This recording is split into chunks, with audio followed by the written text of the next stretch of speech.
ভাই কি ভর্তির ফিস আর বেতন কত টাকা? 5,000 টাকা। আচ্ছা বেতন পাইলে দিয়া দি মনে।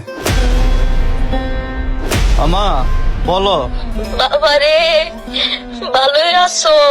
তোর বাপের ওষুধ শেষ হয়ে গেছে গা, মারও ডায়াবেটিসটা বাইরে গেছে গা, দেয়া ফাটা। আচ্ছা ঠিক আছে, আমি বেতন পাইয়া পাঠাইতাছি। ভাই 10টা ডিম দেন তো।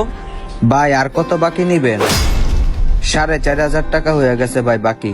ঠিক আছে, বেতনটা পাইয়া একসাথে দিয়ে দি মনে। ভাই সময় মতো টাকাটা দিয়ে দিয়েন। ঠিক আছে ভাই।